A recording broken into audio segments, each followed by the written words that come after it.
There was a terrible frenzy as a keese nearly makes a snack out of my cheek. She was never this late, and of course the car door was frozen over with red ice. And she had loaned our blue fire generator to her friend Princess Rudo, the girl who has a new fiance every time she meets a man. Ever since Administrator Ganon took over this place, it's brought out the worst in people. Children fighting in the streets over birds for meat for their families. Sometimes I wish I'd never lost the mask.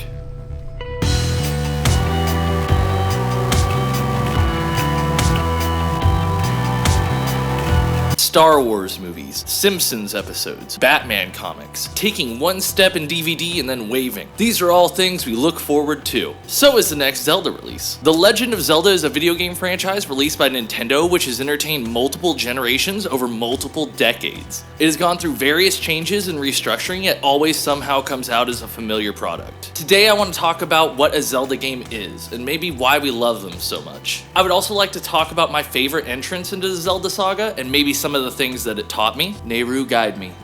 Let's head to Hyrule.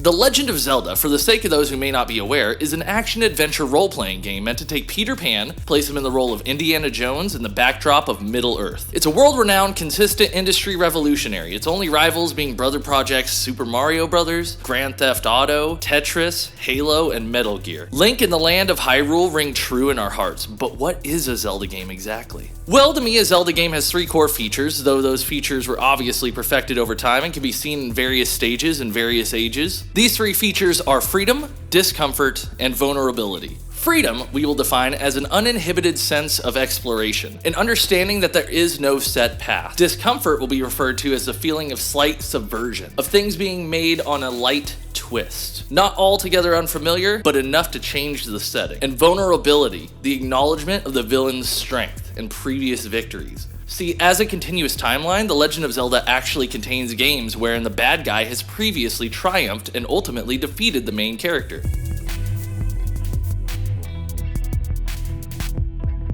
The Legend of Zelda is known for embodying the sense of freedom every human shares deep down. Zelda is, more than most franchises, praised for letting players stretch out their legs and rewarding exploration. From their first release, known in the US simply as The Legend of Zelda, to their most recent attempt as of recording, The Legend of Zelda Breath of the Wild. This team has promoted free exploration and uninhibited curiosity. The majority of Zelda titles will take place in a modified version of Hyrule, a sprawling kingdom full of puzzles, dungeons, and monsters. While most of the time there will be a fairly linear storyline to pilot the player from location to location, any Zelda completionist knows that the entire game must be retraced later, as invariably there are puzzles or obstructions in any Zelda location which can only be tackled later in the game. The legacy of this incredible knack to scratch the Indiana Jones fan itch can be seen across the gaming industries, at various levels at various times. There are the obvious ones, your Genshin Impacts, your Dark Souls, your Arkham Asylums, but there are more subtle influences to be gleaned. Games like Skyrim or Fallout, games like the Halo series, games like Red Dead Redemption. The quake of the giant's footsteps can be felt even if you never look at your feet. That is to say, these titles can be seen standing on the shoulders of giants that are somehow still competing with them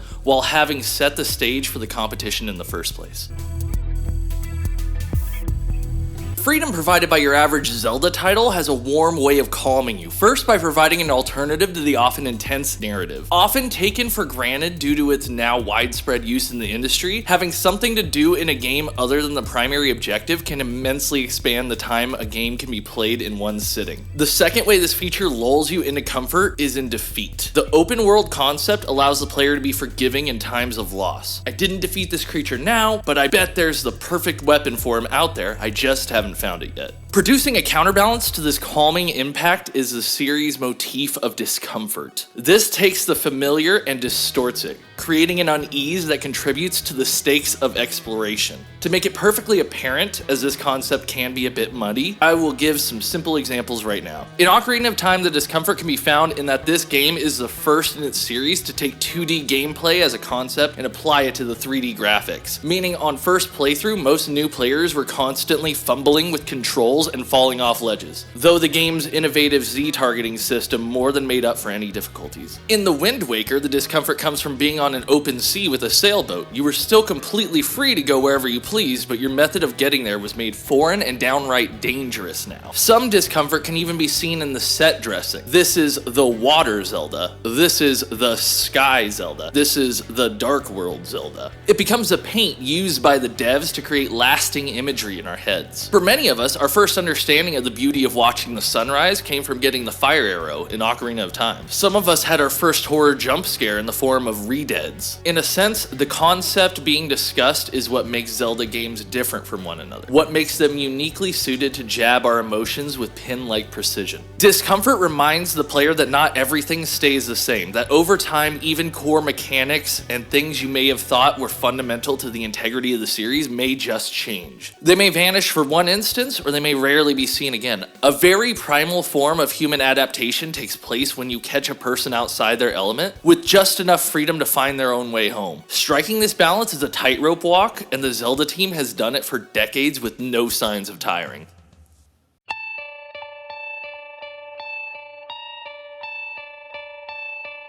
Much like when a popular movie series releases prequels, the primary challenge will be the audience's investment. And much like with prequels, working almost anywhere within an established timeline of repeating historical events poses the humdrum conundrum of convincing you, the player, that the stakes are high. The Legend of Zelda has a few tricks up its sleeve in this regard. One is the established timeline itself. While usually chronicling the Hero of Time's triumphs over Ganon, the mere existence of certain games, one being the first Legend of Zelda game, implies the defeat of the Hero of Time, with long-lasting consequences. You might beat this game 100% and drive evil forces underground for now, but will the timeline reflect what you've done? The conceding to evil on occasion does a lot to keep Zelda from becoming a generic fantasy tale.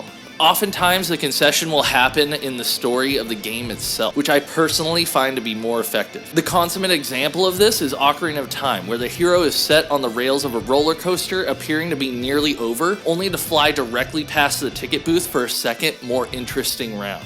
After conquering the 3 elemental dungeons and obtaining the fabled Master Sword, the ultimate weapon for slaying evil, the hero awakens, 7 years older. Link is then told that he was not ready to fight Ganon, and therefore had been sealed away for 7 years, after the hero had opened up the Temple of Time to the villain.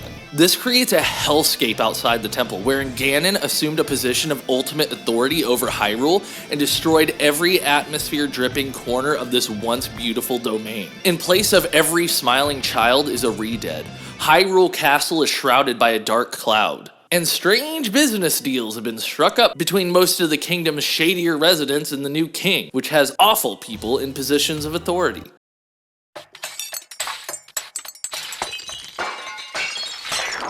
So those are the 3 ingredients I think goes into a fried Zelda game. Does every game have all 3? No. Are the ingredients all equally important? No. While I do believe that The Legend of Zelda puts enough love and effort into each game for them to be considered unique worlds all their own, the craftsmanship often outweighs the ingredients. That is to say, having these 3 features, even in perfect quantities, does not propel a game to Zelda-like proportions. An uninspired amateur can turn gold into garbage, and a craftsman can turn garbage into gold. Ultimately, I do believe that freedom, discomfort, and vulnerability make a good Zelda game, but that these are simply ways to describe the efforts that the team has put into these titles, more so than a recipe guide. Majora's Mask. We talked about what a Zelda game is, and we touched on a few titles that exemplify some of the stronger qualities in the franchise. But for now, I'd like to turn our focus towards one particular game that I think breaks a lot of the mold to incredible results. The Legend of Zelda Majora's Mask is what I would consider the Zelda team's greatest work, or at the very least, the most indulgent in regards to discomfort. This game definitely sets a tone and lets you know that not everything is alright. From the word go, Majora's Mask isn't your average Zelda game. You see, most of the assets are reused from Ocarina of Time, the game to which Majora's Mask is a direct sequel. It's always debatable, but Majora's Mask is one of only about 6 games in the whole franchise to take place outside of Hyrule. So the fact that everyone resembles people you met in Hyrule creates an almost Lovecraftian vibe. Everyone is familiar yet foreign. Among the first things you see that let you know this isn't an ordinary Zelda game is after the villain is introduced, the main character is turned into a Deku by the unfeeling Skull Kid. You'll see a statue that looks oddly familiar, oddly like you, but with a clear depiction of torment and pain. This statue is shown to the player even before they've seen the town around which the entire game is centered. And even after you break free from the spooky underground yet wooded introduction, the entire town somehow feels inviting and hostile simultaneously. This is perfectly complemented by the one piece of set dressing you all surely know. The moon. The moon has been given a giant face and is positioned so that any player can tell that that thing is going to come crashing down any minute. This moon serves as a constant reminder as to exactly what kind of game you're playing. An extremely uncomfortable, creepy, and demanding Zelda title. This world is made all the more real by the residents, who mostly only have a line or two, which I think they use masterfully to tell more in-depth stories than some side quests in other games. By that I mean, just like in real life during any crisis, there will be a loud section of the population, usually motivated by outside factors, who refuse to acknowledge the crisis and thus stand directly in the way of creating any solution to it. For example, see the mayor's office. Most of the characters that are not one-line NPCs will actually be part of a larger net of side quests that the player only comes to understand as progress is made and more parts of the world are explored and examined. An example of this would be Anju, who for most of the game seems like an anxious if forgetful innkeeper, and then unfolds into one of the greatest real-life inspired romantic moments imaginable. Over the course of the game, you come to find that Anju is engaged to someone she is afraid of losing, and that she has family she takes care of in her inn. You may also find out that she's engaged to the son of the mayor that we just saw in the mayor's office. Through related events, you may find out that the kid you see occasionally checking outside his front door in a bright yellow mask suffered a similar fate to yours, having been turned into a child version of himself just weeks before his wedding to Anju. We suffer with this couple through Anju's abandonment and Cafe's embarrassment. Those of us who truly fell in love with this couple will remember what a grueling 3-day mission it can be just to reunite them, and it was a labor of love every single time. This is just one of many engaging and memorable side quests found in this incredibly compact title. And of course, as is Zelda tradition, the soundtrack slaps. The main town theme is actually wonderful and speeds up as the moon grows closer. It is coupled with an ominous track that only becomes noticeable towards the third day. The track is a pretty basic tension builder, but is almost violently opposed to the jaunty and upbeat tune that the town marches to. This reinforces the tone that something terrible is about to happen, whether or not the townsfolk want to acknowledge it. Each of the 4 main areas in the game oozes with character. The Woodfall contains the entire Deku Kingdom, equipped with its own culture that will excommunicate your human form, yet invite your Deku form. In media and video games especially, we go to great lengths to dehumanize certain characters because, let's be honest, it'd be a lot harder to get a high score on Call of Duty Zombies if you considered the humanity of the undead. The Dekus have had speaking roles in previous Zelda games, but this is the first time Link is invited to see them as people. Being turned into one and having to find function in their kingdom allows us to take a look at them through a new lens and rehumanizes an old Zelda enemy. There's even this adorable Deku butler guy with like a curly mustache who trolls the player by saying he has a son he hasn't seen in a long time that he's worried about. Statements like these trigger Zelda fans into quest mode, and let me tell you,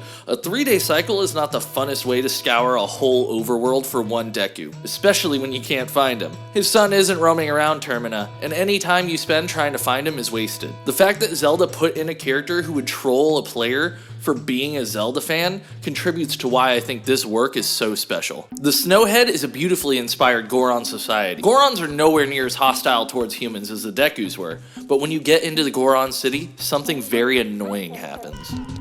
The problems of the Gorons immediately become your problems too, and the characters you meet in this frozen wonderland can be unforgettable. We all walk away with the spirit of Darmani weighing on us, and even the iciest of hearts melted when the baby Goron taught us the end of the partial melody that we had learned earlier, as I'm sure we all giggled in relief seeing all those sleepy Gorons.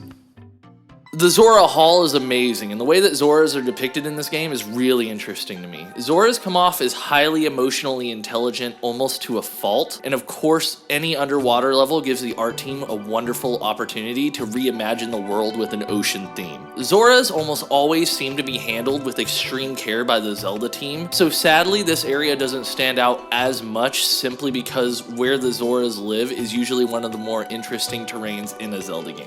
Ikana Canyon is something that I think should be experienced by everyone at least once. It has this way of using a lack of NPCs and enemies to unnerve you. Freedom is almost always a good thing in a Zelda title, and this one doesn't lack in that department at all. It's just, in Ikana Canyon, they turn that freedom against you. It's one of the first times in my life I remember feeling the dread of knowing I was truly on my own, of knowing I was stuck in a world that was indifferent to my survival. That's one thing that I would say this game does better than any other title. Indifference. The villain in this game isn't a main player from a previous title, he was a throwaway side character. But because of that, he isn't this grand wizard with plans for world domination. He isn't concerned with the Triforce or the chosen special hero of time. The villain in this game would prefer not to have met Link at all, and does not even give the appearance of being motivated by anything sacred or important. The mechanics in this game were born out of necessity. This game was made under a crunch, a notorious term in the gaming industry that refers to some of the less sexy methods developers have for getting a lot done in a small amount of time. The way this crunch is worked around is that the game plays on a 3-day cycle which constantly repeats itself. It actually adds to the atmosphere to know that a character says the same thing over and over because to them they haven't told you yet. It also creates a sense of regret each time you go back because all the good deeds you've done will now be undone. That couple you reunited will be re-separated, the ice you thawed will freeze back over, the rivers you've cleansed will run with poison again. Nothing you've accomplished is permanent and it all resets. But let's be honest, as cute as the time mechanics are, they're nothing compared to the mask mechanics. Masks have been in the Zelda franchise for a while now, but you've never seen them like they are in Majora's Mask. For starters, the 4 main transformational masks change Link from his normal form into the member of the race that the mask depicts. This creates amazing mobility mechanics. Normally, mobility powers can feel a bit forced and almost like a niche thing that really only matters in the temple or area where you get it, but this is not how Majora's Mask treats mobility. It is almost always worth it to re-explore old areas with new powers. Even the non-transformational masks will have remarkably strong effects, and some will just look cool. Certain masks will get you certain reactions from other characters. Some masks can get you in trouble. If the main mechanic in the Wind Waker was open water navigation, the primary mechanic in Majora's Mask is masks. Each form is tailored to have their own unique fighting style full of quirks and utilities. It's definitely possible to beat the game without getting too many of these masks, but with an entire inventory page dedicated to them, why would you want to do that? The story. The story in this game is immaculate. The care and detail with which the team crafted their side quests is, in my opinion, unrivaled at the time of writing. We discussed that tragic couple that Link must reunite only to tear apart again. Well, little secret, when you reunite them, they tell you to evacuate. After their vows, they're ready to face the moon together, staring unwavering into their own demise. This is actually based on a true event. One of the developers of Majora's Mask actually attended a wedding in South Korea during a North Korean air raid. The setting of everlasting love juxtaposed with the feeling of apocalypse must have made a very strong impression. Majora's Mask being one of the few Zelda games that breaks with tradition and offers a villain outside of our usual Ganon or Ganondorf. Rather than this great force of evil hell-bent on world domination, we're given a mischievous little kid who stumbled upon a power he could not control. In a way, what separates the player from the villain in this game is one chance encounter. Through each dark corner we're shown of Termina, we get to see the 5 stages of grief displayed for us. What's that? Oh yes. A common theory amongst Majora's Mask lovers like myself is that the game is based on the 5 stages of grief. That is the idea in psychology that there are 5 main stages of emotion when a loved one is lost. Those stages are denial, anger, bargaining, depression, and acceptance. Denial is an easy one. Clocktown, the central hub around which the game is centered, full of cheery faces gleefully denying the looming doom that is the moon. Anger comes into play in the Deku Palace. You see, the Dekus have falsely blamed an innocent monkey for all their woes, and it seems like they're gonna execute him until the Deku princess is saved and brought back to them. And even her resolution to the matter is quite anger-filled. Bargaining comes from Darmani III, the fallen Goron hero who can no longer protect his people. He infuses you with his power so you may take his place and save the Snowhead. Depression couldn't be more perfectly represented than by Mikau. a Zora guitar player who constantly wails about his woes. His sadness seeps into the player and prepares you for the cool blues and greens you'll be seeing. The final stage is acceptance, and this is why I say Ikana Canyon ought to be played by everyone. This place is so desolate, so truly alone. You are not capable of delusion here. You are not capable of being optimistic. This place is bleak, and without being dark and gradient, it's dark in its presentation. In Ikana Canyon, the player can meet Pamela, a feisty and plucky character. Pamela is set on protecting her zombified father from intruders. This little girl saw her father change from human into a Gibdo, and rather than fumbling around or crying, she shoved him in a closet and got to protecting him. This level truly makes you feel as though it is every man, woman, and yes, child for themselves.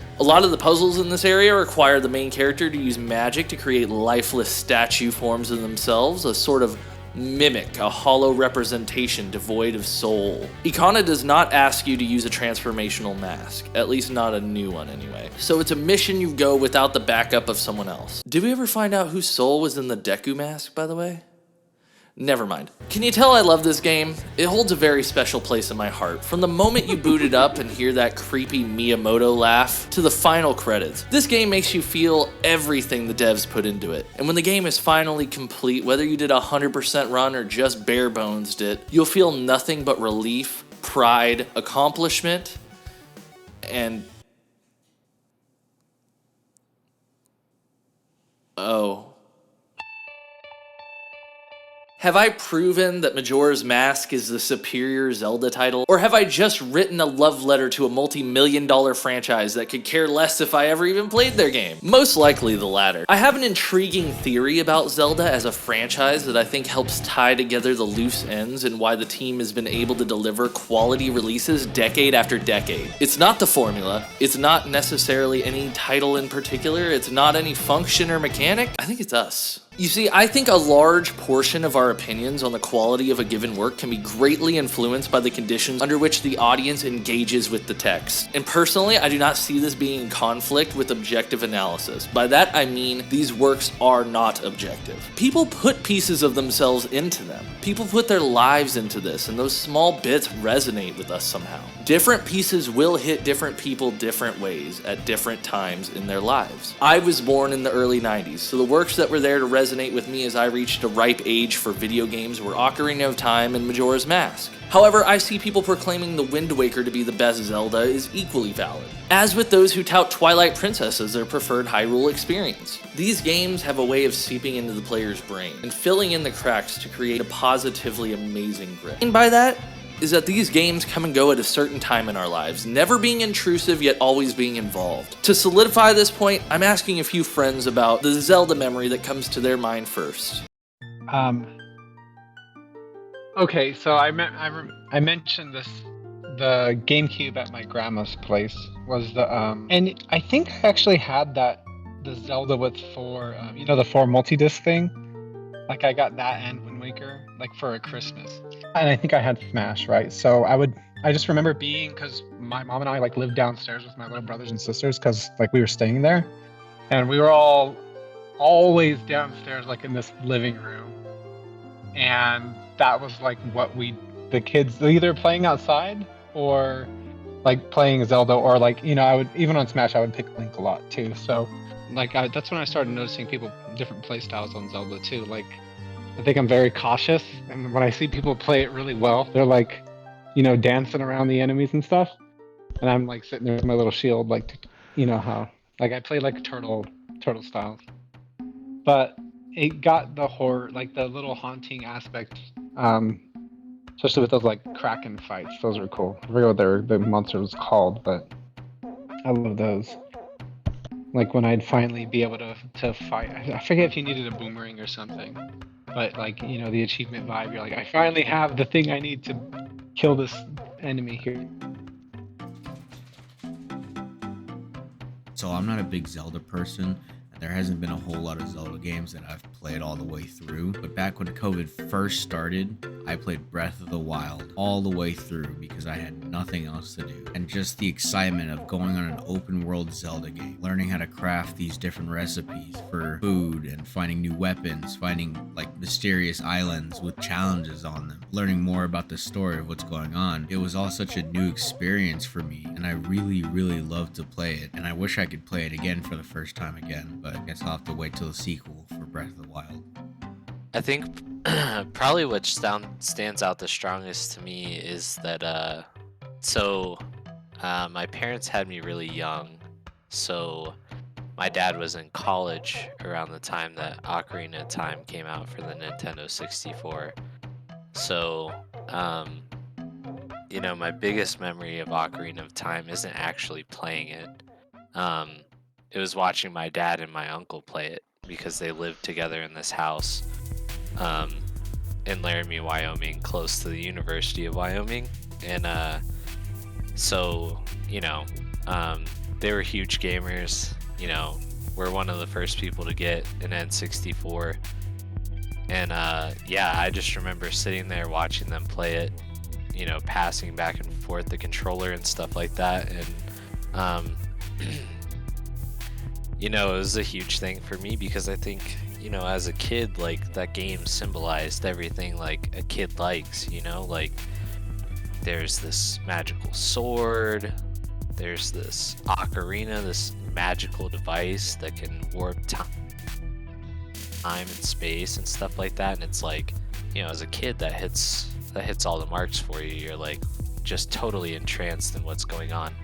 And I think, more than playing the game, I didn't play the game till probably years later because by the time I was old enough to play games, my dad had sold his N64 and actually pawned it in to get money towards a PlayStation. So I didn't play Ocarina of Time until I was, a young adult, probably when some of the remakes started to come out.